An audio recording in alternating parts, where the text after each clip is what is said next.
मध्य प्रदेश में शिवराज कैबिनेट का आज विस्तार होगा। कैबिनेट विस्तार में 4 से 5 नए मंत्री बनाए जाने की उम्मीद है। शिवराज कैबिनेट में नारायण सिंह कुशवाहा, बालकृष्ण पाटीदार, जालिम सिंह पटेल जाटव को जगह मिल सकती है। शिवराज मंत्रिमंडल के विस्तार के खिलाफ कांग्रेस ने चुनाव आयोग में शिकायत की है। साथ ही राज्यपाल आनंदीबेन पटेल को भी पत्र लिखकर अपनी आपत्ति दर्ज कराई है। कांग्रेस ने मंत्रिमंडल विस्तार को आचार संहिता को उल्लंघन बताते हुए इसे मुंगावली और कोलारस उपचुनाव को प्रभावित करने की कोशिश बताई है। शिवराज कैबिनेट के विस्तार पर कांग्रेस की ओर से मुख्य निर्वाचन पदाधिकारी को शिकायत की गई है, पर निर्वाचन आयोग ने राज्य सरकार से जानकारी मांगी है। आयोग इस मामले में कानूनी सलाह भी ले रहा है। मध्य प्रदेश में हो रहे उपचुनाव में सरकारी मशीनरी का गलत इस्तेमाल करने का आरोप लगाते हुए कांग्रेस ने दिल्ली में मुख्य चुनाव आयुक्त से शिकायत की। विवेक तनखा, ज्योतिरादित्य सिंधिया ने आयोग जाकर ये शिकायत की है।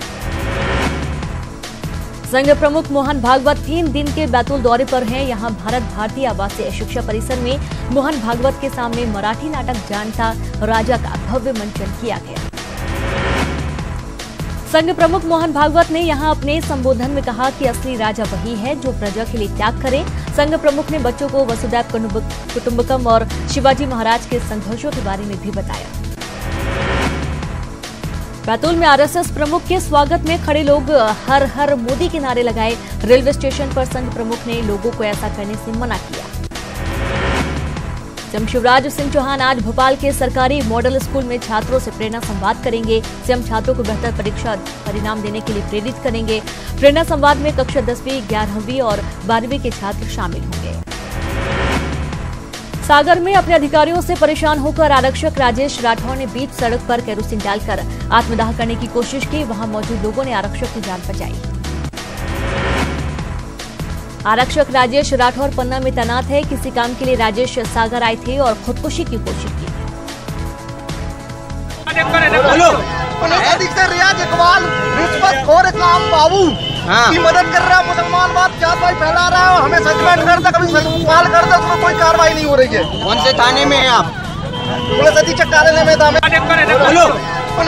रियाज इकबाल रिश्वतखोर इस्लाम बाबू की मदद कर रहा है, मुसलमानवाद जातवाद फैला रहा है। हमें सस्पेंड कर दे, कभी सवाल कर दे, उसमें कोई कार्रवाई नहीं हो रही है। कौन से थाने में है आप?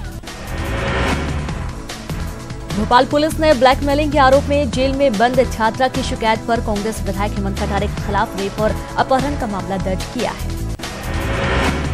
छात्रा ने पुलिस को आवेदन भेजा था जिसमें विधायक पर रेप और झूठे मामले में फंसाने का आरोप लगाया गया था, जिसके बाद महिला थाने में हेमंत कटारे के खिलाफ मामला दर्ज किया गया। विधायक हेमंत कटारे पर रेप का आरोप लगाने वाली छात्रा ने भोपाल क्राइम ब्रांच के एएसपी रश्मि मिश्रा पर भी गंभीर आरोप लगाए हैं। छात्रा के मुताबिक विधायक ने एएसपी रश्मि मिश्रा के साथ मिलकर उसे झूठे मुकदमे में फंसाने की साजिश रची थी। छात्रा के मुताबिक गिरफ्तारी के बाद एएसपी रश्मि मिश्रा ने हेमंत कटारे के सामने उसका दूसरा वीडियो रिकॉर्ड कराया जिसमें वो माफी मांगती दिख रही है। छात्रा का आरोप है कि एएसपी रश्मि मिश्रा ने जबरदस्ती स्टाम्प पेपर पर झूठा बयान लिखवाया। हेमंत कटारे मामले पर एसपी ने कहा है कि सुप्रीम कोर्ट की गाइडलाइन के मुताबिक पीड़िता के आवेदन पर मामला दर्ज हुआ है और जांच के बाद कांग्रेस विधायक की गिरफ्तारी हो सकती है। होशंगाबाद में संविदा कर्मचारियों ने नियमितीकरण और समान वेतनमान की मांग पूरी न होने पर आने वाले चुनाव में बीजेपी को वोट नहीं देने की शपथ खाई है। फिल्म पद्मावत को लेकर जबलपुर हाईकोर्ट में दायर अवमानना याचिका खारिज हो गई है। कोर्ट ने याचिकाकर्ता को सुप्रीम कोर्ट जाने की सलाह दी है। सुप्रीम कोर्ट के आदेश के बावजूद मध्य प्रदेश में पद्मावत रिलीज नहीं किए जाने पर एक वकील ने कोर्ट में अवमानना याचिका दायर की थी। भोपाल गैस कांड पीड़ितों की याचिका पर सुप्रीम कोर्ट ने सुनवाई करते हुए मध्य प्रदेश हाईकोर्ट के चीफ जस्टिस को कहा है कि इस मामले के हाईकोर्ट खुद निगरानी करे। सुप्रीम कोर्ट ने वरिष्ठ जज की अध्यक्षता में इस पूरे मामले की जांच करने को कहा है। 19 जनवरी को सीएम हाउस के घेराव के दौरान भोपाल के आरकेडीएफ कॉलेज के छात्राओं पर हुई लाठीचार्ज के विरोध में मध्य प्रदेश हाईकोर्ट में दायर की गई अर्जी पर प्रदेश सरकार, डीजीपी और भोपाल एसपी से जवाब मांगा गया। ग्वालियर में गहराते जल संकट को लेकर हाईकोर्ट की ग्वालियर बेंच ने सरकार को सख्त आदेश दिया है। हाईकोर्ट ने सरकार को 3 महीने के भीतर प्रोजेक्ट तैयार कर पेश करने को कहा। सरकार को चंबल या बेतवा नदी पानी का इंतजाम करना होगा। विदिशा डिस्ट्रिक्ट ने बिजली घर में कुर्की की है, जिसमें ऑफिस की 2 बोलेरो कार सहित फर्नीचर जब्त किया गया। बताया जा रहा है कि फरियादी को मुआवजा के आदेश का पालन नहीं करने पर विभाग के खिलाफ कुर्की की कार्रवाई की गई है। शिवपुर में इलाज के नाम पर 15 महीने की बच्ची को घर में सलाखों से दागने का मामला सामने आया है। बच्ची की हालत गंभीर बताई जा रही है। बताया जा रहा है कि बच्ची को उसके परिवार वाले राजस्थान में किसी तांत्रिक के पास ले गए थे, जहां तांत्रिक ने बच्ची को सलाखों से दागा। इसके बाद बच्ची की तबीयत बिगड़ गई। दतिया में किसानों को अक्टूबर महीने का भावांतर योजना भुगतान और फसल बीमा की राशि अभी तक नहीं मिल पाई है, जिससे किसान परेशान है। भावांतर योजना शुरू करने के साथ ही शासन ने निर्देश दिए थे कि किसानों का भुगतान 15 दिन के अंदर होगा, लेकिन ऐसा नहीं हो रहा है।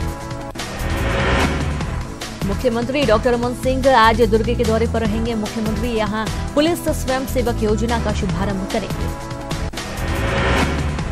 मुख्यमंत्री डॉक्टर रमन सिंह आज रायपुर में 2 दिवसीय राष्ट्रीय संगोष्ठी वनौषधि 2018 छत्तीसगढ़ की शुरुआत करेंगे। कार्यक्रम की अध्यक्षता केंद्रीय इस्पात राज्य मंत्री विष्णु देव साय करेंगे।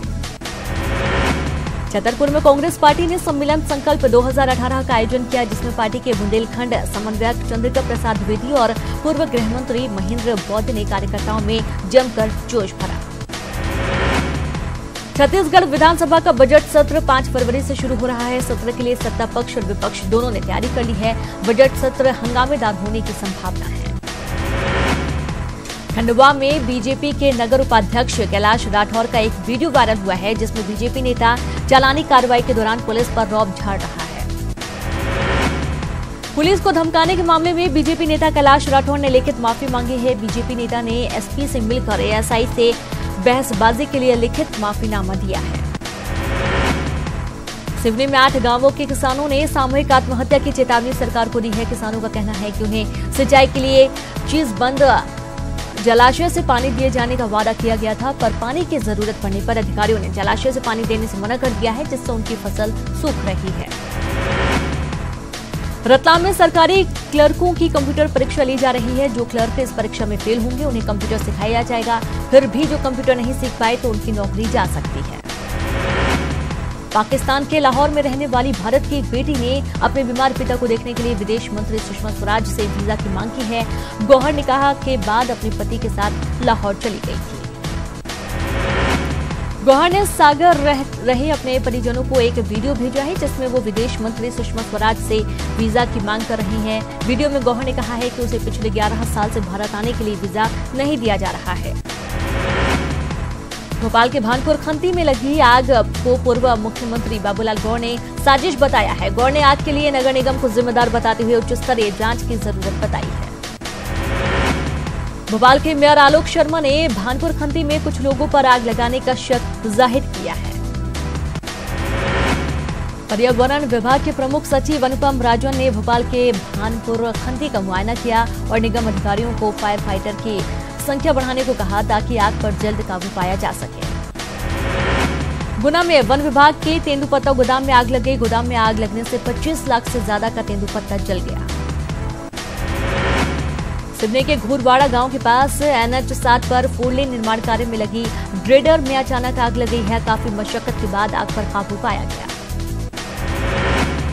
जबलपुर में भारत और वियतनाम के बीच संयुक्त सैन्य अभ्यास का समापन हो गया है। संयुक्त राष्ट्र के सुरक्षा और शांति अभियान के तहत इसका आयोजन किया गया था, जिसमें वियतनाम पीपुल्स आर्मी और इंडियन आर्मी के 15 अफसरों ने संयुक्त सैन्याभ्यास किया है। बड़वानी में प्रशासन ने जहरीली शराब से बीमार 3 और लोगों को अस्पताल में भर्ती कराया। पीड़ितों में एक 10 साल की बच्ची भी शामिल है। जालसाजी के मामले में जेल की हवा खा चुके राजेंद्र नामदेव को शिवराज सरकार ने राज्य सिलाई कला मंडल आयोग को उपाध्यक्ष बनाकर राज्य मंत्री का दर्जा दिया है, जिसे लेकर गंभीर सवाल खड़े हो रहे हैं। सतना के मैहर निवासी राजेंद्र नामदेव पर 2006 में फर्जी दस्तावेजों के जरिए जमीन बेचने का आरोप था। मामला अभी कोर्ट में चल रहा है और वो इस मामले में जेल भी जा चुके हैं, और ऐसे में कांग्रेस उन्हें आयोग का उपाध्यक्ष बनाए जाने पर हमला बोल रही है। इंदौर में एक बहू ने बुजुर्ग सास और दिव्यांग ननद के खिलाफ मारपीट का मामला दर्ज करवाया है। दिव्यांग ननद का कहना है कि पुलिस ने बिना जांच के ही केस दर्ज कर लिया। शहडोल में सड़क दुर्घटना में घायल प्रवीण नाम के एक युवक की डीआईजी ने मदद की है। डीआईजी डीके अरुसिया ने घायल युवक को एसपी के वाहन से अस्पताल पहुंचाया। ग्वालियर में स्कूली बस और कार की भिड़ंत हो गई है, जिसमें कार में सवार बुजुर्ग और बस में सवार स्कूली बच्चे बाल बाल बच गए हैं। वहीं इस घटना से एक बार फिर स्कूल बस की सुरक्षा पर सवाल खड़े हो गए हैं। बेटी की शादी में 2 लाख का अनुदान मिलने की अफवाह के बीच सतना में प्रशासन ने पोस्ट ऑफिस और एक प्रिंटिंग प्रेस पर छापा मारा। जांच के बाद प्रशासन ने प्रिंटिंग दफ्तर को सील कर दिया है। सतना पुलिस ने शहर में गुंडा टैक्स वसूल रहे 5 बदमाशों को गिरफ्तार किया है, जो व्यापारियों के साथ मारपीट कर गुंडा टैक्स वसूल करते थे। इंदौर में अपराधियों की ओर से एकत्र की गई संपत्ति पर पुलिस ने शिकंजा कर दिया है। पुलिस ने 50 गुंडों की सूची तैयार की है, जिसमें से 30 मकान पर नोटिस चस्पा किए गए हैं। 3 दिन बाद इस पर बुलडोजर चलेगा। इंदौर की ट्रैफिक पुलिस स्मार्ट होने जा रही है। ट्रैफिक पुलिस से बैंकिंग, एटीएम और पीटीएम से चालान वसूलेगी और इसके लिए पुलिस ने एक सॉफ्टवेयर तैयार किया है। मंदसौर में घायल मरीज की मौत से गुस्साए परिजनों ने जिला अस्पताल के बाहर जाम लगाकर हंगामा किया है। परिजनों ने डॉक्टर और पुलिस पर लापरवाही का आरोप लगाया है। भोपाल में 4 महीने से वेतन नहीं मिलने से नाराज राजधानी परियोजना प्रशासन के कर्मचारियों ने जमकर हंगामा किया। शहडोल के सुहागपुर तहसील कोर्ट में अवैध तरीके से रिकॉर्ड में सुधार करने के मामले में डाटा एंट्री ऑपरेटर को नोटिस जारी किया गया है। तहसीलदार ने मामले में कार्रवाई की बात कही है। हरदा के टिमरौनी में मूंग खरीदी में 58 लाख के घोटाले में कृषक विपणन सहकारी समिति के प्रबंधक पर एफआईआर दर्ज किया गया। जबलपुर नगर निगम के कांग्रेस पार्षदों ने दमोह नाका से मदन महल तक बनने वाले फुट ओवर ब्रिज के खिलाफ जनमत संग्रह करवाने का फैसला लिया है। भिलाई इस्पात संयंत्र के महामाया ब्लास्ट फर्नेस 8 को पूजा अर्चना के बाद शुरू किया गया। मुंगेली में बुजुर्ग वाधुमल वानी के निधन पर उनकी अंतिम इच्छा का ख्याल करते हुए परिजनों ने उनकी आंखें दान कर दी हैं। जिले में नेत्रदान का ये पहला मामला है। कोरबा के कटघोरा सामुदायिक स्वास्थ्य केंद्र में नसबंदी कराने आई महिलाओं से पैसे वसूलने का मामला सामने आया है। जिम्मेदार लिखित में शिकायत के बाद कार्रवाई की बात कर रहे हैं। बलरामपुर की डबरा चौकी पुलिस ने कोयले का अवैध परिवहन कर रहे 3 आरोपियों को गाड़ी के साथ पकड़ा है। बताया जा रहा है कि सूरजपुर से कोयले को लाया जा रहा था। दुर्ग में वन विभाग की योजनाओं की जानकारी देने के लिए किसानों ने एक कार्यशाला का आयोजन किया गया, जिसमें उनको नई तकनीक के बारे में जानकारी दी गई। कोरबा पुलिस ने कुसमुंडा थाना इलाके में डकैती की योजना बनाते 4 आरोपियों को हथियार के साथ गिरफ्तार किया। मौके से 2 अपराधी फरार हो गए, जिसमें एक कुख्यात बदमाश अशरफ मेमन भी बताया जा रहा है, जिसे एसपी ने 10,000 इनाम घोषित किया है। रायपुर के सिवनी मिडिल स्कूल में मुख्य सचिव अजय सिंह पहुंचे, जहां उन्होंने स्कूलों में चल रहे शिक्षा गुणवत्ता का जायजा लिया और बच्चों से बातचीत की। मुंगेली बिलासपुर मार्ग के निर्माणाधीन गीधा नाला पुल पर बियर से लदा अनियंत्रित ट्रक पलट गया, जिससे बियर की धार बहने लगी। धमतरी पुलिस ने शहर में दवा दुकान में हुई चोरी का 48 घंटे के अंदर खुलासा कर दिया है, जिसमें 2 आरोपियों के साथ चोरी का माल खरीदने वाले व्यापारी को भी गिरफ्तार किया गया।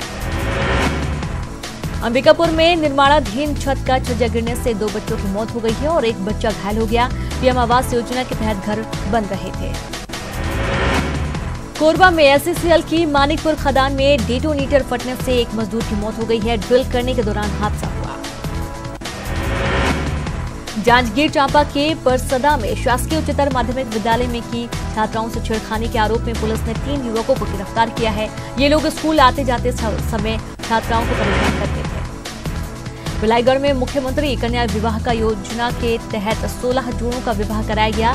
कार्यक्रम में पहुंचे स्थानीय विधायक सनम जांगड़े ने नव दंपति को आशीर्वाद दिया और सभी नवविवाहिताओं को कन्या विवाह योजना के तहत मिलने वाला सम्मान भी दिया गया। दुर्ग जिला अस्पताल में मरीजों और परिजनों को शुद्ध पानी उपलब्ध कराने के लिए लगाया गया वाटर एटीएम लंबे समय से बंद पड़ा हुआ है, जिससे अस्पताल पहुंचने वाले लोगों को खासी परेशानियों का सामना करना पड़ रहा है। अस्पताल में भर्ती मरीजों को पानी के लिए बाहर से खरीद कर पानी पीना पड़ रहा है। और इसी के साथ इस बुलेटिन में इतना ही। नमस्कार।